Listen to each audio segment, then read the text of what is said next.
Very warm welcome. We look forward to our much anticipated second instalment of Reggie Dry Bones to be given by Brother Geoff tonight. No pressure, Geoff. Yeah. So that's all. Begin. We're running a bit late, so that's the beginning of the water prayer. Amen. Okay, so we won't be having a reading. We'll be reading as we go, apparently. So over to you, Brother Geoff. Okay, thanks, Lindsay, and apologies there about the mishaps with the technology. Yes. All right, so we've got our second study on the dry bones, hearing the word of the Lord. Okay, and all right, so we'll get cracking with it. Okay, so this is our structure. We've done study one. We looked at the period of the fishes. That was essentially our objective last class, to follow the period prior to the resurrection of the Jewish state and to see if there was a period where the Jews were encouraged to go home like a person fishing, whether it was with a net or whether it was with a line and a hook and a line, as Jesus said to Peter. Either way, it's there. Okay, either way, it was a period through the early years of Zionism. We could see that there was opportunity for the Jews to return. And largely to the disappointment of the drivers of that period, Wiseman and others, the Jews largely did not respond to that. And that was quite sad to see, because as the prophecy says, and let's just have a quick look at that, Jeremiah chapter 16, this was what we're going to be looking at as a reading. So Jeremiah 16, and I'll read that with you now. So it says there, "Therefore, behold, the days come, saith the Lord, that it shall no more be said, the Lord liveth, that brought up the children of Israel out of the land of Egypt, but the Lord liveth, that brought up the children of Israel from the land of the north, and from all the lands whither he had driven them, and I will bring them again into their land that I gave unto their fathers." So that's the setting. Behold, the day will come. Now that typically is a term that's used of the latter days, and we can see they're coming from the north. Okay, and that fits the latter days as well. And verse 16, here's the verse: "Behold, I will send for many fishers, saith the Lord, and they shall fish them. And after I will send for many hunters, and they shall hunt them from every mountain and from every hill, out of the holes of the rock." So you can see there is a very thorough and complete stage of the hunters. Verse 17, "For mine eyes are upon all their ways, that they are not hid from my face, neither is there iniquity hid from mine eyes." So we can see God's perspective on the Jewish people at this time.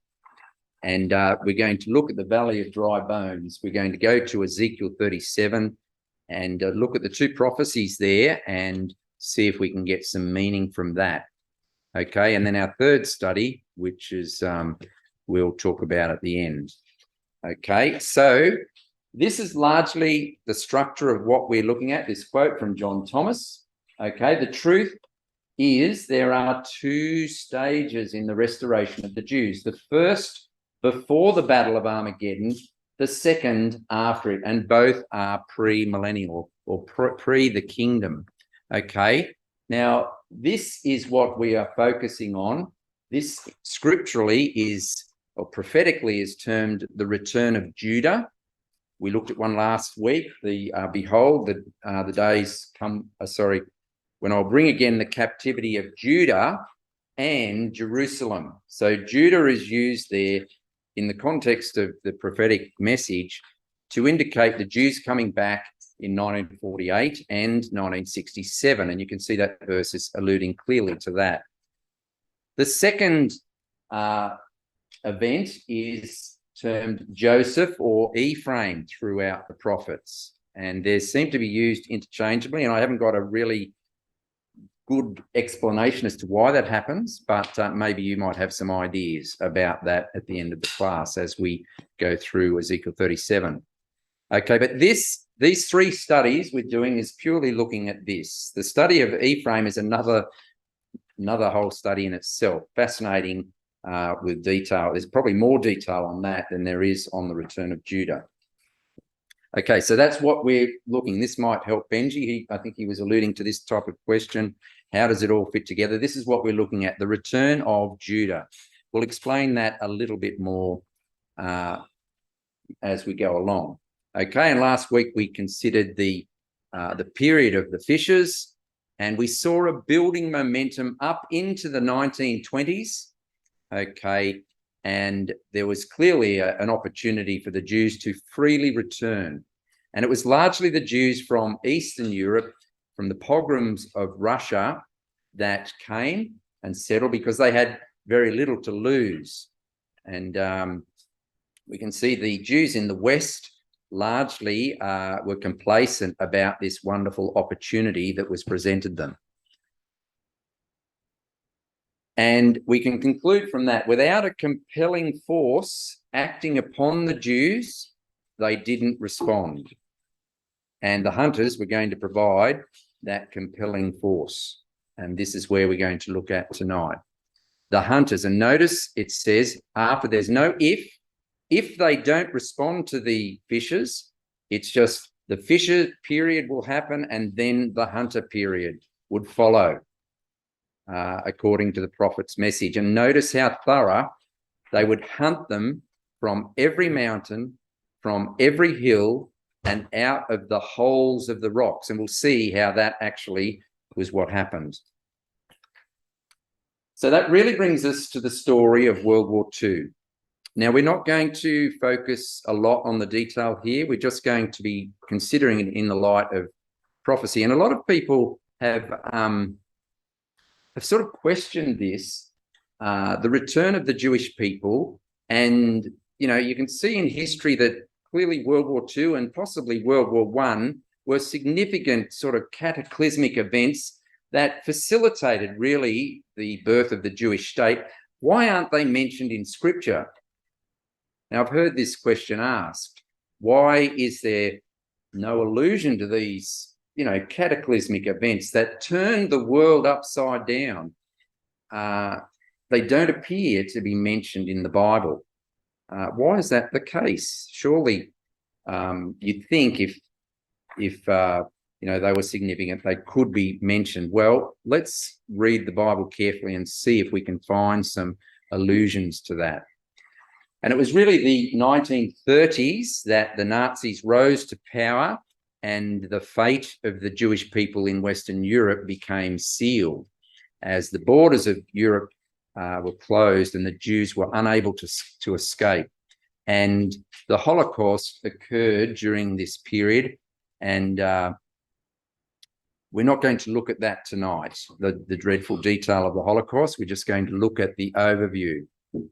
The Holocaust means the burning.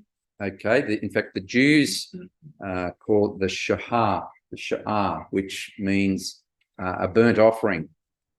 Okay, that's an interesting name, and we'll consider that a little bit more in our third study. Okay, so the rise of the Nazis is one of the most bizarre stories of modern history. You know, if you go through high school, you will consider World War II and the rise of the Nazis. It's just without precedent. This crew of people that somehow managed to wrest power to themselves. And what ended up happening was there was this psychopath who was just obsessed in his racial theory and the murderous destruction of inferior people. I'm just listening to a book at the moment by Lawrence Rees, one of his many books, and he's just talking about Poland and how Poland was this huge experiment, racial experiment of the Nazis as they wanted to remove the subhuman, the Poles. They thought they were going to kill all the elite. This was sort of an insight into their theory. that you would murder all the elite and the intelligentsia, and you would just focus on letting the uneducated and the not so intelligent, so to speak, to breed up, and they would become your sort of subhuman slaves. This was the theory of eugenics, that the Nazis got out of the theory of evolution. It's really about survival of the fittest. So if I can murder all these people, that's what happens in nature, isn't it? The strongest survive. So this is what we're doing. And in fact, if you let these weak, inferior people survive, they're just going to contaminate and weaken the whole race. This was the logic of the Nazi philosophy, their racial theory. Okay, astonishing. And in Poland, that was the epicenter of where they really put their theory into practice. But that's another story. But the fact that this psychopath could get to power and was so obsessed to the last detail of fulfilling his ambitions, he would result, and he would employ the latest technology on an industrial scale.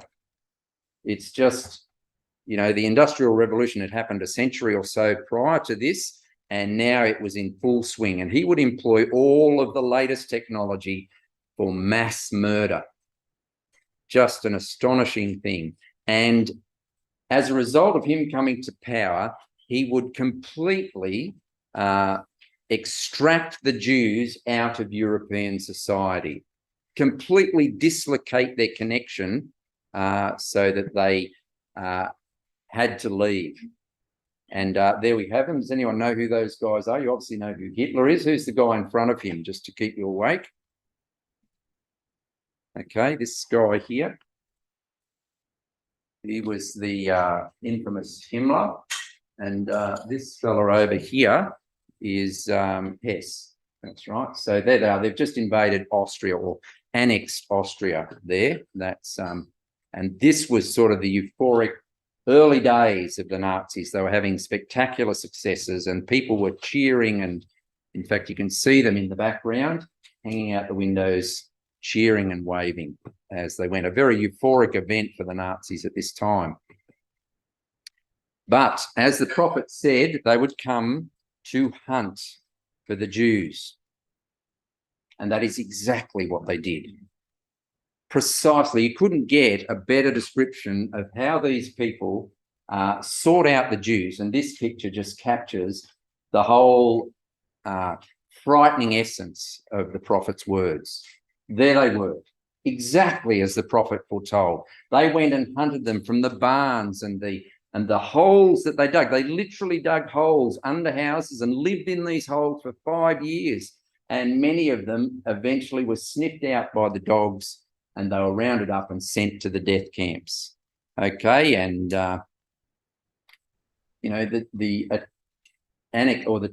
conquering of France, when they finally conquered France so rapidly in the early years of the war, they divided France up into 6 partitions, and they literally went out specifically looking for Jews with their dogs and their guns to find them in all the farms and villages throughout France, in all their hiding places.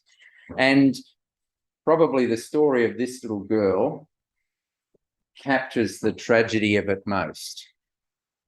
Okay, there she is, Anne Frank, from 1929 to 1945. And we know her story well, I'm sure, where she wrote a diary to tell her story of her hiding in Amsterdam. They fled from Germany and lived in Amsterdam for some years, but eventually they were sniffed out and they were taken. And tragically, this little girl died in April 1945, and the Allies liberated Bergen-Belsen, where she died only 1 month later. It was really a sad story. She died of typhus sometime in March. Okay, but this is exactly what the prophet said would happen. They shall hunt them from every mountain, from every hill, and out of the holes of the rocks. And Jews in fear fled and hid everywhere throughout Europe, and the Nazis did their best to track every one of them down. So that's what we're going to have to say about the Holocaust tonight. We'll talk a little bit more about that, God willing, next class. But I want to come to this prophecy. This is an absolutely astonishing prophecy. We're going to look at the detail here of the valley of the dry bones. Okay, as I said, people have asked the question, why isn't World War I and II mentioned in the Bible?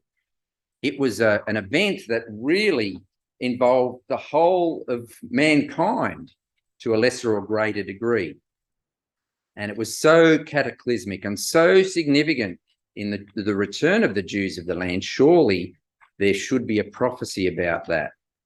Well, let's just take a close, careful look at Ezekiel 37. All right. This is probably my favorite depiction of Ezekiel 37. It's a etching by Gustave Dior. There is a little slight error in his depiction there. Can anyone pick what the error is? I'll let you think about that. It really captures, what I like about this picture is it captures the eerie scene. You've got the silhouette of Ezekiel there in the background, and, you know, the dark sort of grave site scene as these ghostly figures emerge from the ground. All right, and this and what's the significance of that? That's true. And I suppose you could say he's doing a snapshot of it unfolding. You're very close to the point though, Jamin. Anyone else like to guess? There's a slight discrepancy in really what the prophet says. And this is what good reading is. One of the reconstructed people address, that's not addressed in the prophet. That is true. I didn't pick that detail up. That's a good eye. Yes, Benji. Is it because of the chronological, the flesh happens and then they're made alive? Exactly, Benji. That's spot on. Okay. They don't start moving in live form until the body is completely rebuilt. This is the most intimate description of a resurrection in the whole of the Bible, step by step, and we'll go through it together. But you're right, Benji. And I think there's a reason that that's significant. It's not just a little, you know, trivial, interesting point. We'll see that that is significant in the process of the prophecy. The bodies all come together, and then there is this pause in the prophecy as all the corpses are lying there, and then the prophet is told to prophesy to the wind, Son of Man, prophesy. So I prophesied, and the wind came from the four corners, and they stood up, an exceeding great army. All right, we'll get to that. So, but this, it's important to take this scene in, all right? This is a very eerie setting. Imagine being the prophet, you know, your hair is standing on end at the back of your neck here, and these shivers are going down your spine as you're seeing this, okay? Let's just read the passage together. And you can mark it as you go if you want to, but it's really worth reading this carefully. This is just an astonishing passage of the Bible. The hand of the Lord was upon me and carried me out in the spirit of the Lord and set me down in the midst of the valley, which was full of bones. Now, that word valley is a huge valley between mountains. It's not just a little gully. We're talking about a huge valley between mountains, something like Death Valley.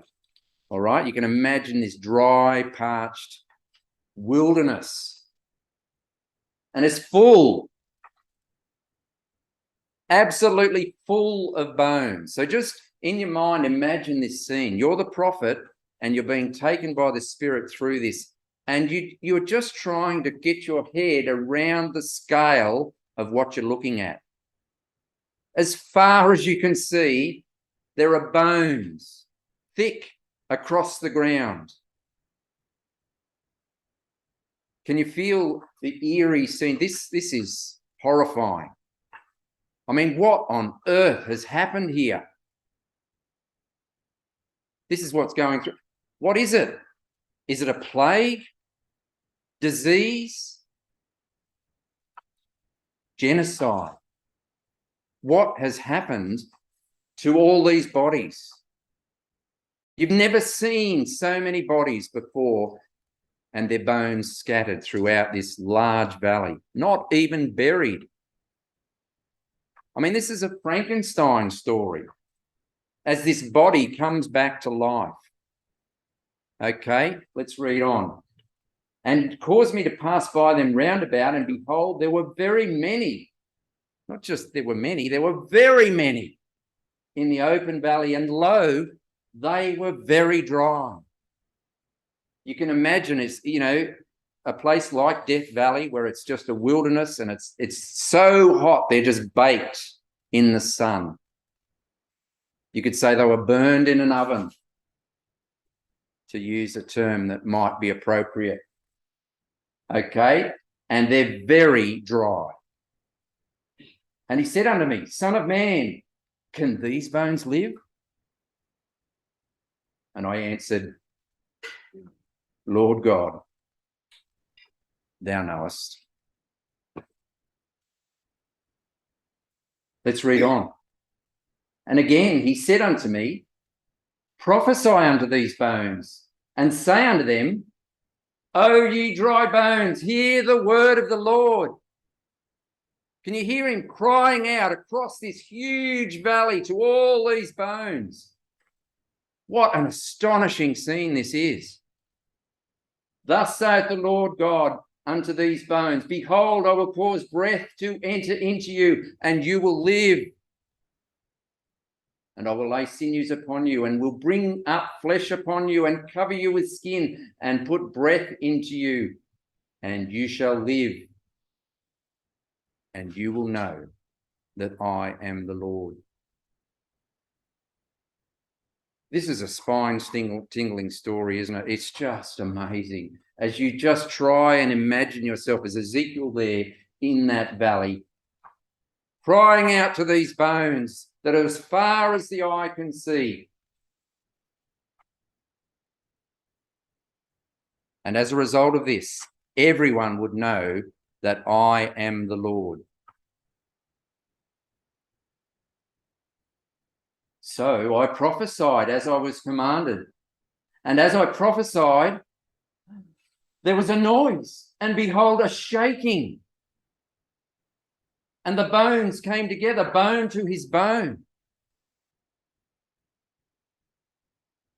Okay, Ezekiel's standing there, and this earthquake starts. And the mountains, you can hear the rocks tearing and squealing as they're being ripped apart, and the whole valley is being shaken. And the bones are starting to move. And they're coming together. This is a terrifying experience. Could you imagine yourself there watching this happen before your eyes? I mean, what is going to happen here? And when I beheld, lo, the sinews and the flesh came up upon them, and the skin covered them above, and there was no breath in them. Now, by the way, what does a shaking or an earthquake represent in Bible symbology? Overturning the power, or a nation, or some significant change in politics, politically speaking. A complete political upheaval. So everything that's up here gets turned down underneath, and everything that's down here gets shoved up. And it's usually through war that these events unfold, like the French Revolution is described as a great earthquake. And there was civil war in France as the people who embraced the catch cry of the revolution lopped off the heads. Well, here it is. Behold, a shaking. And here, I think, is an allusion to the events of World War I and II, as the world literally was upended as a result of the conflict that occurred during this period. So we notice there at verse 8, coming back to that. So there it is. I think there is an allusion to World War II in the prophecies. Okay. And when I beheld, lo, there were sinews and flesh came upon them, and the skin covered them above, but there was no breath in them. You can see this is sort of almost a repeat of the story of the creation of Adam, as God formed him out of the clay, and there he was lying on the ground.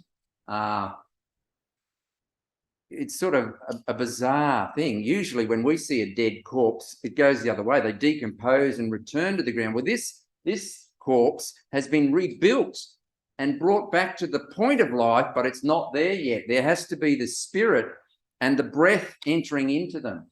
And this is what happens, verse 9. Then said he unto me, prophesy under the wind, prophesy, son of man, and say to the wind, thus saith the Lord God, come from the four winds, O breath, and breathe upon these slain that they may live. So notice that there's that little pause in the sequence of events. All the bodies are now lying across the valley, completely rebuilt and reformed. You know, notice that this is the most detailed description of how a resurrection occurs in the whole of the Bible. Okay, and I think that's significant, as we'll see. So I prophesied as I was commanded. Is that right? Is that what I just read? And the breath came into them, and they lived, and they stood up on their feet, an exceeding great army. Now notice this. A lot of people read Ezekiel 37 and they get a little bit confused, and they think at the end of the prophecy it says this is the whole house of Israel. Therefore, it can't really apply today. In fact, I've read texts from brethren have written, and they say this actually doesn't apply at all to the revival of the modern state. And I would personally disagree with that, and I'll explain why as we go through the history of these events. But the fact that it stands up an exceeding great army, what does that imply? War. Now, the ultimate resurrection of the state of Israel, when all the Jews return, what's going to happen at that point? Is there going to be war? No, when all the Jews have returned back, and this will happen over the period just prior to the start of the millennium, there won't be any war. They will learn war by now, no more, because by that stage, Jesus will have taught them all, and they would have beaten their their swords into plowshares and their spears into pruning hooks and so forth. So by the end of the return of Ephraim, the kingdom is going to start, and they won't be learning war. So this implies that it's really specifically or at least the return of Judah. And the next prophecy will clarify that detail. Okay. Then he said unto me, son of man, these bones are the whole house of Israel. And this is where it's a little bit confusing. And I believe there is an answer to that. Behold, they say our bones are dried and our hope is lost, and we are cut off from our parts. Therefore prophesy and say unto them, thus saith the Lord God, behold, O my people, here it is in clear, legible language, I will open your graves and cause you to come up out of your graves and bring you into the land of Israel. There it is. What an astonishing prophecy. This is a work of God, as we saw in Joel chapter 3, verse 1. Behold, in the days when I will bring again the captivity of Judah and Jerusalem. excuse me, gosh, dinner coming back to me there. All right, so let's just go through some of the details. We're talking about the rebuilding of a body, and that body is the nation of Israel. Now, a nation is not just a group of people shipped into a land and dumped. That is not how you make a nation. A nation has lots of organs, lots of parts to it that must work. There needs to be a language, for example. All of this was put together piece by piece leading up to the birth of the Jewish state. One of the important things, and this was one of the last parts to come together in the national resurrection of the Jewish state, was an army, because the prophecy specifically says they're going to rise up a great army. Now, here we have some interesting pictures. This is the British, and you can see up there, I don't know if you can quite see it, but this is a British flag, obviously, and this is a Jewish flag or an Israeli flag. Okay, and there they are. This is the latter stage of World War II, and things were getting a little bit hairy for the Allies, and they were running out of men, and it was sort of just this neck and neck stage where just a bit more of a push, they would get the upper hand on the Axis forces, Germany and Italy, and so forth. And so they decided, and they put it off till now, but they decided we've got to get everyone. And the Jews were cracking keen to get trained by the British. And here we have the Haganah. The Jewish brigades are being trained by the British in their military tactics and how to use the equipment. So this was one part of the piece of the body that had to be put together. And there we have some British troops inspecting the Jewish brigade, and there is their emblem. So they were British soldiers, but they were called the Jewish Brigade, okay? And the British trained them very well, okay? Does anyone know who else the British trained in the Middle East? Another nation they trained? It was Jordan, and Jordan was really the only major threat to the Jews when they fought the War of Independence, because they had been British trained. They were the best. Okay, and this picture here are Jewish soldiers, or actually they're British soldiers, but they were Jews from Palestine on the Italian peninsula as they invaded from the south. And they played a very significant role later on in the story of the illegal migration during the end of the war and the United Nations vote of getting Jews out of Europe back to the promised land. Okay, another little part. So this is now getting, sorry, Benji. Sorry, I was just going to say, are you saying the British Army are hunters? Nope, sorry if I've made that impression. No, the British played a very special role in the rebirth of the Jewish state, right? So the British, going back in history to World War I, when the Balfour Declaration, so they made it their foreign policy back in World War I. This is British foreign policy to encourage and support Jews returning back to the home, the promised land. And as a result of their victory in Palestine, the Britain got the mandate, and they were the controlling power. They mandated what everyone did. And it was under them that the Jews, some Jews migrated, and to try and cut it short, the League of Nations appointed a Jewish agency that operated under the British. So the British controlled Palestine, but the Jewish agency helped facilitate any migrants that would come to settle. They would work on, health and education and all those sorts of things. So, and they modeled their operation on the British system. Absolutely. In fact, they became the brain of the new Jewish state, because that committee became the new parliament. So would they be classed as more like bishops? Yes, they were. The British, with the Balfour Declaration, were encouraging Jews to go back. But ironically, they turned against it as World War II approached. But that's another story. But yes, the British, and as I said, God chose the British to do that. That's interesting, isn't it? He didn't choose France or America or any other country. He chose the British model of their parliament. That's why they've got a prime minister today, and they've got a Knesset, which is modelled largely on the British system, like ours. We have the British system, slightly modified to our own local circumstance. But that's interesting in the light of the Britain in prophecy. Okay, the Tarshish powers, they're the ones that protest, in fact, when Gog comes into the land. Anyway, that's another story.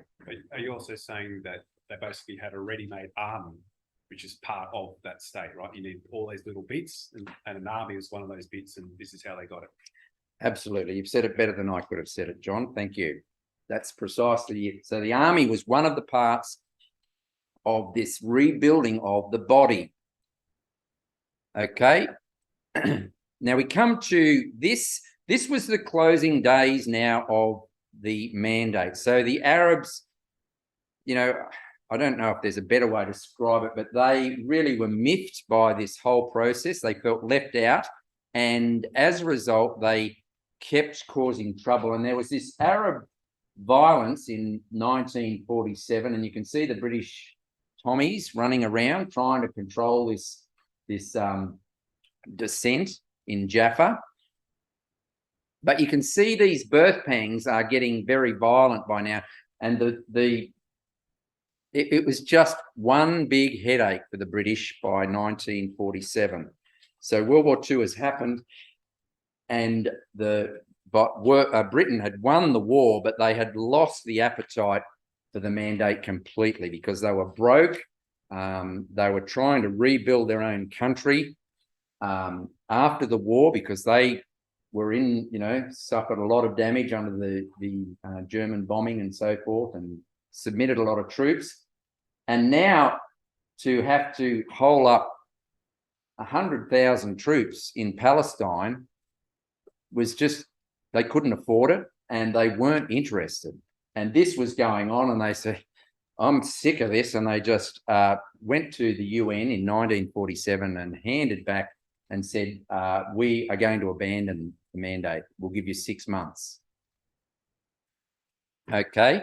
Now, it's interesting too that they had nine modern naval vessels patrolling the Palestinian coast. And that was to stop illegals. And here's one of them. You can see an illegal migrant ship of Jews. And there were some 20 odd of them, 26 or something ships that had tried to get from Europe to Palestine. But these 9 latest equipped, they built these in the war, expecting to use them, and now they're employed them to stop the Jews getting back to Palestine. And this is a tragic irony because they, with the the Balfour Declaration, they were encouraging them to return, but within 2 decades or so, they were now staunchly opposed to the Jews coming back. Okay. And the most famous of these vessels, these illegal vessels that came back to Palestine, what was it called? Exodus. The Exodus. Now that's interesting, isn't it? If I got you to name any other of the 26 vessels, could you name them?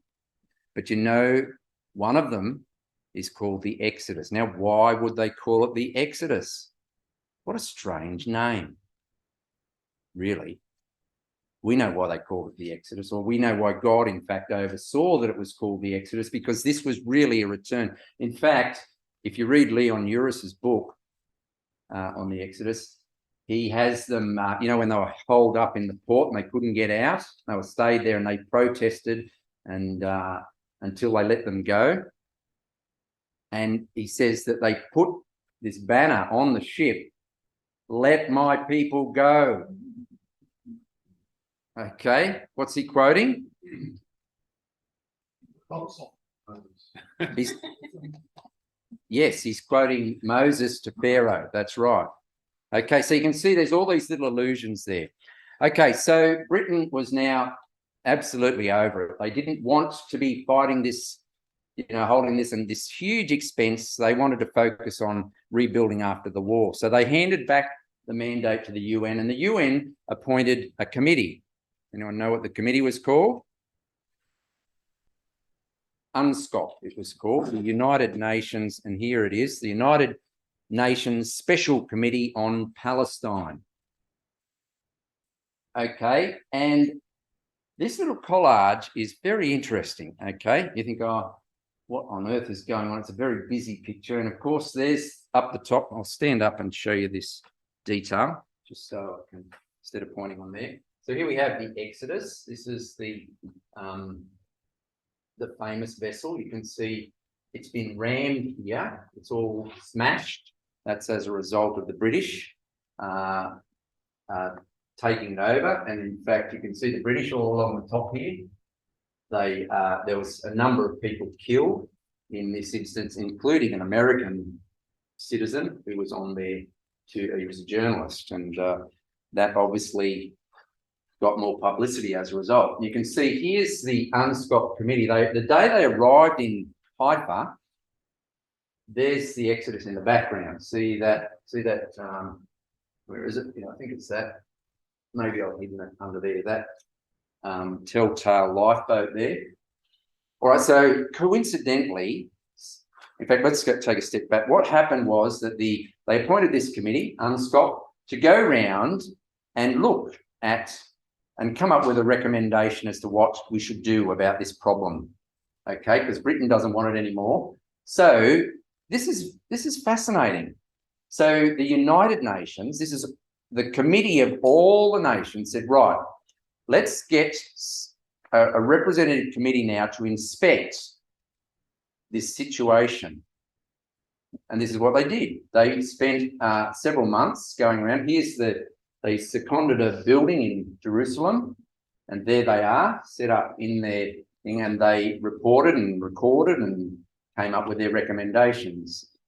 So here they are. They just happened to arrive in Haifa the day that the Exodus arrived, coincidentally, and these beaten up Jews, women and children with broken arms and bloody eyes and all this sort of things, and the dead are getting pulled up, and UNSCOP watched this and witnessed it.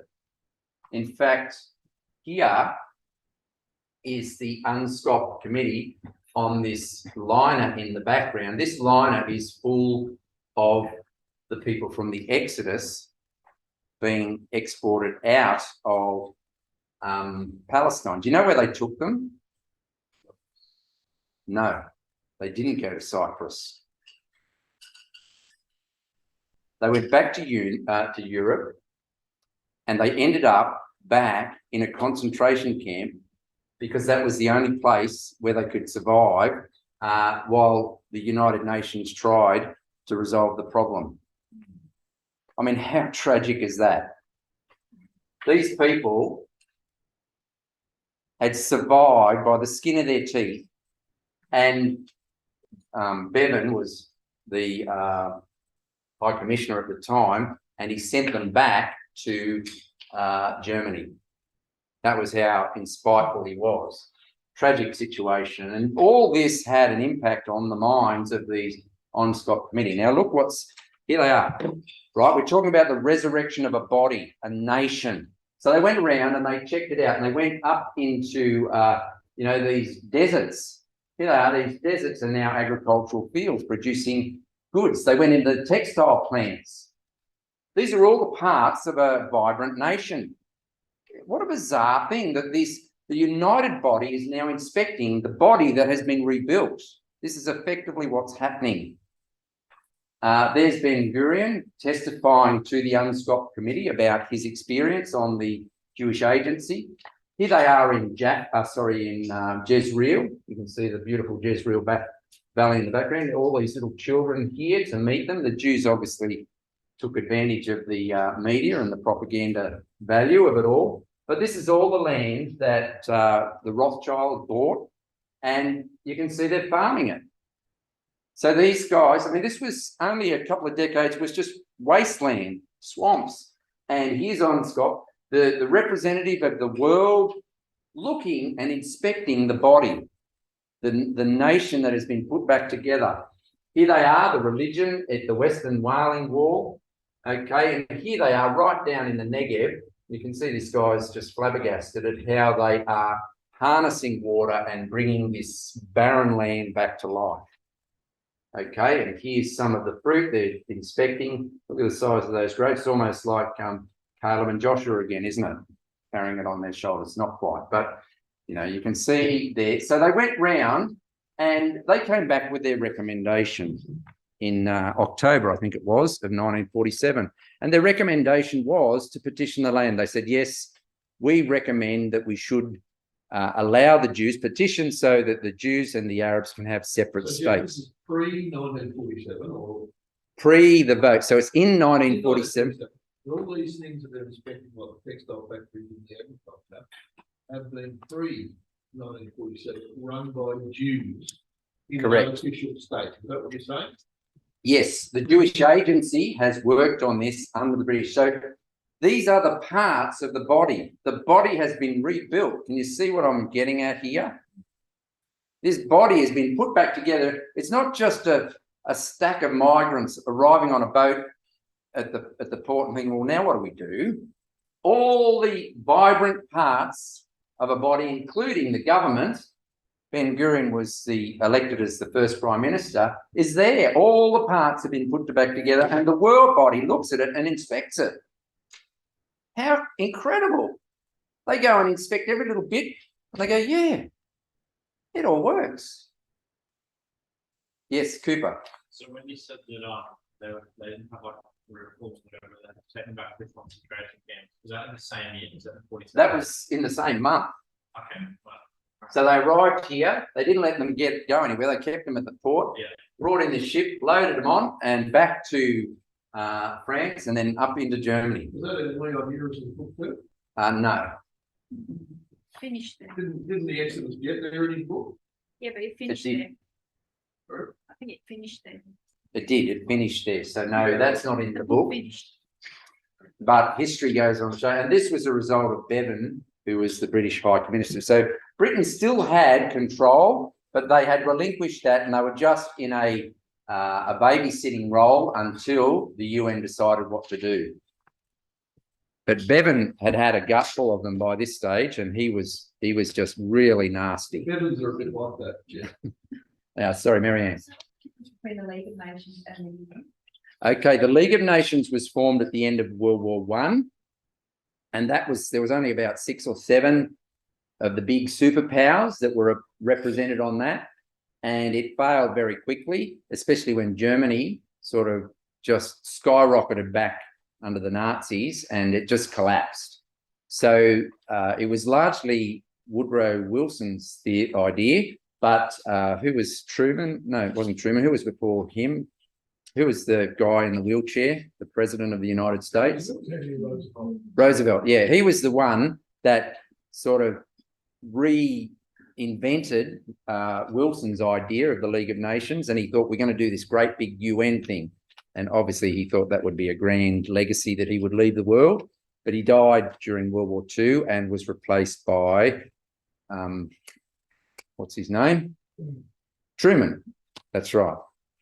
Who had Eddie Jacobs as his best mate when he was a young guy. He was a Jew. Anyway, and that all influenced, to a degree, America's vote and position, and that consequently influenced others. But that's another story.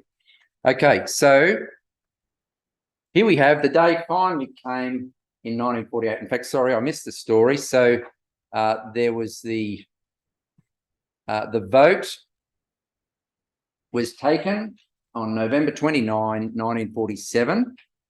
Okay, so all the parts of the body are there, and the United Nations could see that, and they testified to that, said, yes, this is a valid country, independent nation in its own right, but it didn't exist, right?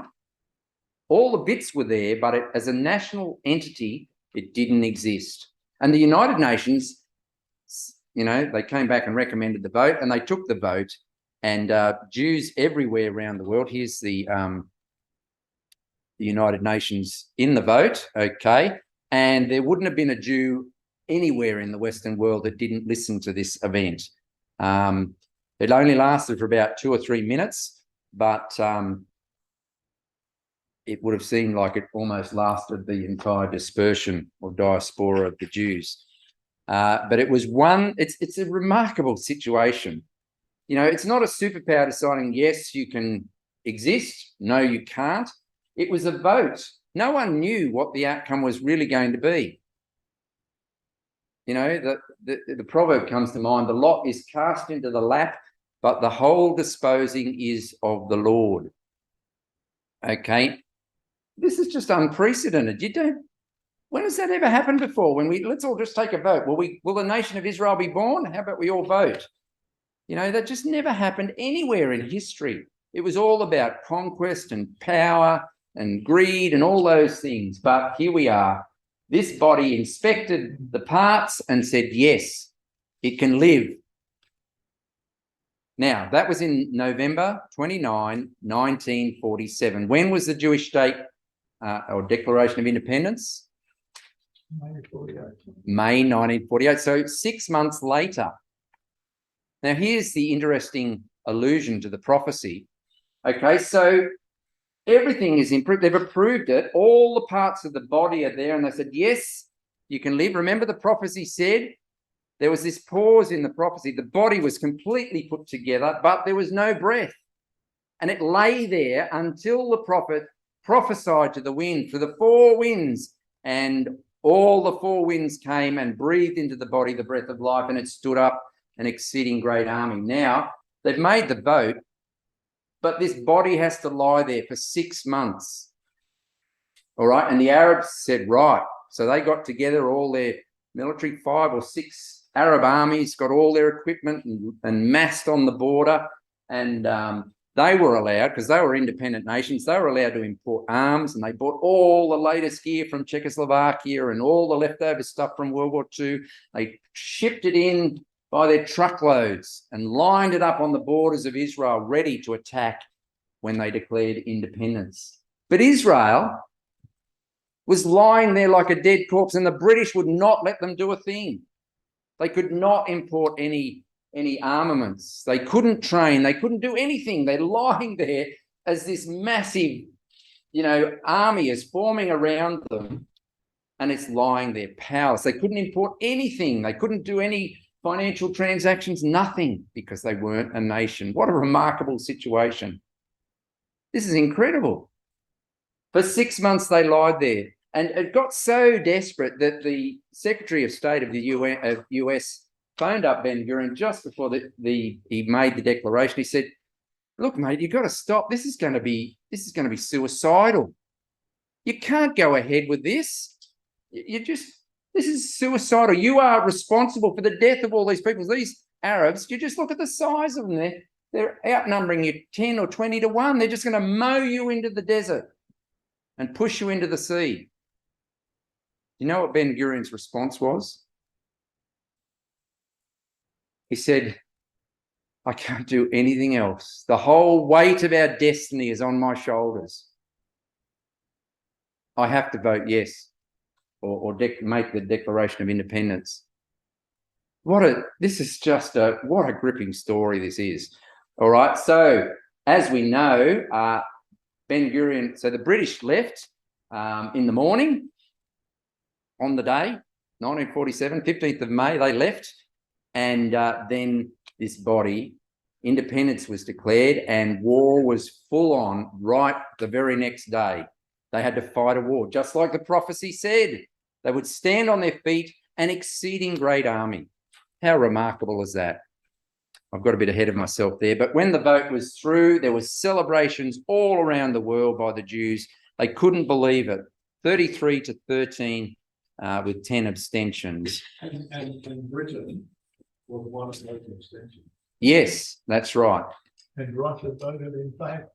And that was a significant factor, because all the Soviet states then just followed suit. So they got a lot of votes. And it's interesting because there was 2 reasons they did, because the Jews modelled the socialist system of the kibbutz, and they thought, oh, that's great, that's a communist idea. And secondly, they wanted to curry favour with the Jews as a and get in between the American and the British relationship with the Jews. So it was all political. Anyway, here we have Ben Gurion, the famous photo. There's Theodore Herzl on the wall as he makes the Declaration of Independence at 4:30 p.m. the 14th of May. Now look at this. This is if you haven't read the Declaration of Independence, you should read it. It's pretty fascinating. So this is the first slide, the Comity of Nations, and that's not a spelling mistake. That's how it is in the Declaration. Okay, but this is a national resurrection we're talking about. So this body is becoming a part of the national family. Look at what it says. By the re-establishment in Eretz Israel, the Jewish state, which would open the gates of the homeland wide to every Jew and confer upon the Jewish people the status of a fully privileged member of the Committee of Nations. There it is. This is the resurrection of the house of Israel. We appeal to the United Nations to assist the Jewish people in the building up of its state and to receive the state of Israel into the Committee of Nations. Committee. Well, that's committee. That's not a misspell. That's exactly quoted or copied and pasted, I should say, straight out of the Declaration of Independence. Maybe that's the French way to spell it. I'm not sure. But anyway, you can see here, this is the body becoming a member of the national family of the world. This is just remarkable, just like the prophecy said. Now, look at this. This is remarkable. This is very moving. The appeal to the Jews around the world. Okay, so they could not migrate up until this day. The Jews had to stay out, and the British made sure no Jew would set foot on the shores of Israel until they left. And here's this appeal. The state of Israel will open for the Jewish immigration and for the ingathering of the exiles. We appeal to the Jewish people throughout the diaspora to rally round the Jews of Eretz Israel in the task of immigration and upbuilding, and to stand by them in the great struggle for the realization of the age-old dream, the redemption of Israel. Who put that in there? The redemption of Israel. That is just remarkable. We know what that means. And it's in the statement of their Declaration of Independence. That's the concluding words. And there's this appeal for the wind, the strength to come from the four winds. And that's exactly what happened. The migrants came in their hundreds of thousands. Wasn't the period of the fishers now, the hunters that had succeeded in dislocating them from Europe, and many of them had nowhere else to go but to go back to the promised land. And they went back. The Jews came home. They came from China, from India, from Australia, from Canada, from Yemen, from Argentina, from Europe, from everywhere. They came home in their hundreds of thousands, and the Jewish state stood on its feet again. Now, here's an interesting rabble group here. Does anyone know where this picture's taken? This is when many years ago we were there. You can see we're a little bit, all of us, there's a little bit less grey hair. Steve Carroll's got a little bit more hair on his head back then too. Okay, so does anyone know where this is? It is the Knesset, okay. And what's that in the background? Not quite that far back. You've got that sort of different perspective on everything, haven't you, friend? All the way. But okay, what is this gift? That's what it is. It's a gift. Where did it come from? What is it? It's a menorah. Do you know who gave it to the British people, or the Jews? I gave it away, didn't I? The Jewish people. The British. Okay, now here we are. Now I'm actually taking this photo. So there's a little road here in front of the Knesset, and I'm standing. The Knesset is at my back. This is the Parliament of the Jewish people, and I'm taking the photo. This is a donation by the British people, and it's a menorah, and it's a beautiful piece of art, really. All over that are the stories of the Bible. And that's significant because Britain here is acknowledging the contribution of the Jewish people to the values and ethos of the Western world. Right? All the stories, there's Elijah, there's Moses, there's etc., etc. They're all there. It's beautiful. Have a look at the detail. I'm just going to pick out a couple of little features. So see Susan there, just straight above Susan. Here it is here, right in the middle. Which little bit. All right. So let's zoom in on that.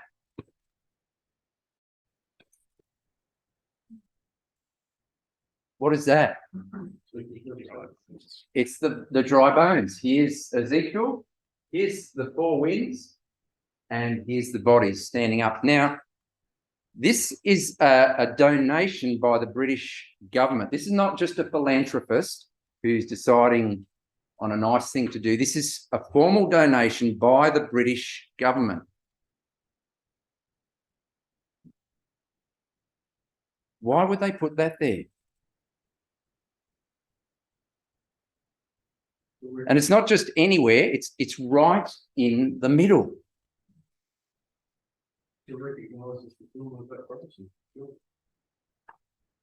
There's an acknowledgement there, and this was donated in 1956.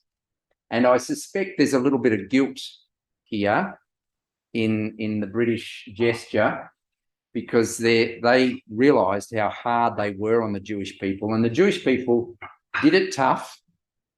And they survived. They didn't only survive, they managed to overcome all odds. And the British government acknowledged that that was a miracle that they actually pulled through. Can you see that? How remarkable is that? Now, another part of the, in fact, if I go back, here it is. So just on the arms here, this is where it's written. All right. Is this, and it's a quote from Zechariah 4 verse 6. Not by might, not by power, but by my spirit, saith the Lord of hosts. Why would they put that on there? Of all the Bible quotes you could put on this gift, why would you put that one there? Any suggestions?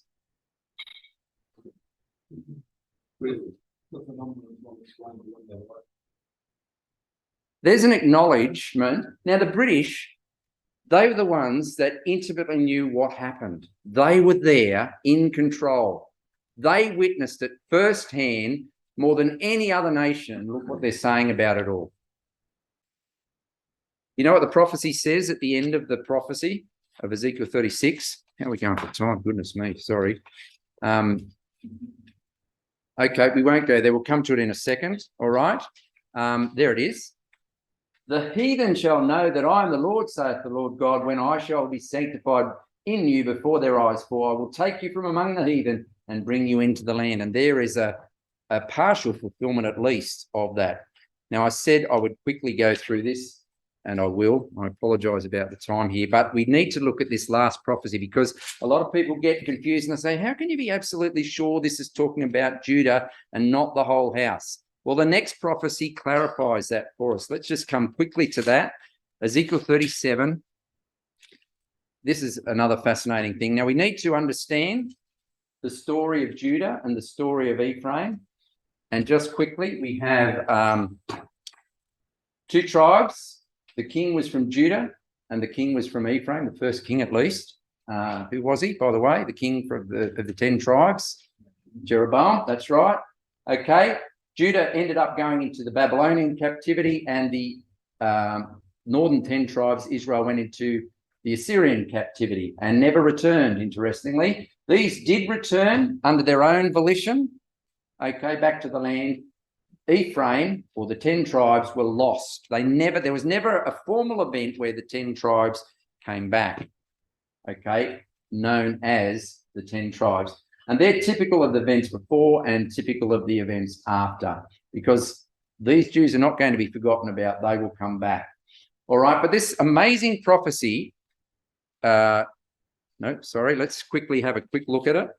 This is my second last slide, so you can breathe easy. All right, come to Ezekiel 37, verse 15. The prophecy of the two sticks being joined together and becoming one in my hand. The word of the Lord came again unto me, saying, so this follows immediately after Ezekiel 37. Moreover, thou son of man, take thee one stick and write upon it for Judah and for the children of Israel, his companions.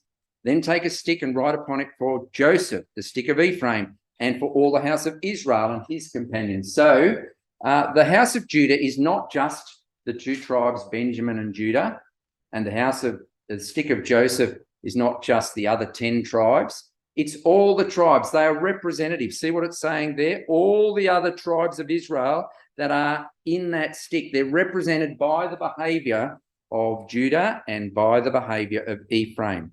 And verse 17, and join them one to another into one stick, and they shall become one in thine hand.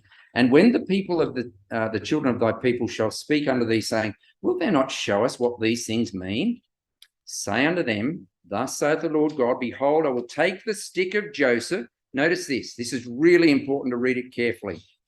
I will take the stick of Joseph, which is in the hand of Ephraim, and the tribes of Israel, his fellows that are with him, and will put them with him, even with the stick of Judah, and make them one stick, and they shall be one in thine hand.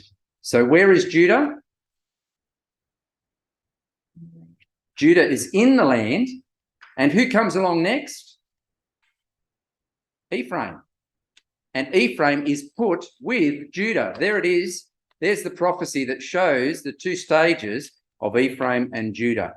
And it's put right after Ezekiel 37, the resurrection of the state, to clarify that anomaly. Isn't this prophecy all about the whole house of Israel? Well, yes, it is, but there's two stages to it. First Judah, then Ephraim. Isn't that incredible? And we're living in the years that have seen it. We've seen Judah go back. Do you think Ephraim's not going to go back? Of course not. How amazing is that? Ephraim are the Jews, are typical, who of their own volition have not gone back to the promised land. Judah are the Jews who have of their own volition decided, I'm going back to the promised land. I'm going home. And they're there. So Judah is in the land. Whether they're from Judah or it doesn't matter. That's what the prophecy says. All the Israelites with them are Judah. And all the Israelites who are with Ephraim are Ephraim. Okay, and this is the return of Christ. Judah will be back in the land, and the prophets specifically make that distinction, and Ephraim is to come back under Elijah, but that's another study. Okay, and at the end of it, and one king shall be king to them all, and they shall no more be two nations, neither shall they be divided into two kingdoms anymore. This is a remarkable thing, and I've lost the opportunity, but this division has existed in Israel since the time of Rehoboam and Jeroboam, and it's finally getting repaired. What a beautiful story. For millennia of time, this division has existed, this squabbling and fighting and, one-upmanship that's gone on, and Christ is coming back and he's going to stick them together again. What a beautiful story. One king will reign over them all. It brings tears to your eyes every time you read it. It's just a beautiful, and we're living in the days when it's going to happen. Very soon, any minute now, Jesus will be back and he'll start this work of putting this stick back together. And Elijah and we'll be a part of this process. We'll be calling the saints back. The Jews back. We'll be gathering them, and the rebels will be purged out, and we'll bring them back, and all of them will return. And can you imagine Jesus there to meet them as they come into the land through that highway that's built? And I'm getting distracted. That's another story. Okay, here's my last slide. We can see little echoes here that this is an Exodus, all right? And this is what Moses said after the first Exodus. Remember, Jeremiah said, this is going to be like the first Exodus. In fact, they won't even talk about the first Exodus. The second Exodus is going to just blow them away. Look at what Moses said. Hath God essayed to go and take him a nation from the midst of another nation? Can you think of any other time in history when that's happened? Apart from Jewish history? And look at this. By temptations, by signs and wonders, and by war, and by a mighty hand, by a stretched out arm, and by great terrors. And think of the story of Egypt, the plagues and the absolute decimation of Egypt to bring God's people home. This is what Moses concludes happened. According to all that the Lord your God did for you in Egypt before your eyes. Well, this is what we'll see in the signs and the wonders of our next class. And we'll put all this together, hopefully a bit quicker than what I have tonight, but we'll put it all together into an amazing story that we have witnessed in our own lifetime. Thank you.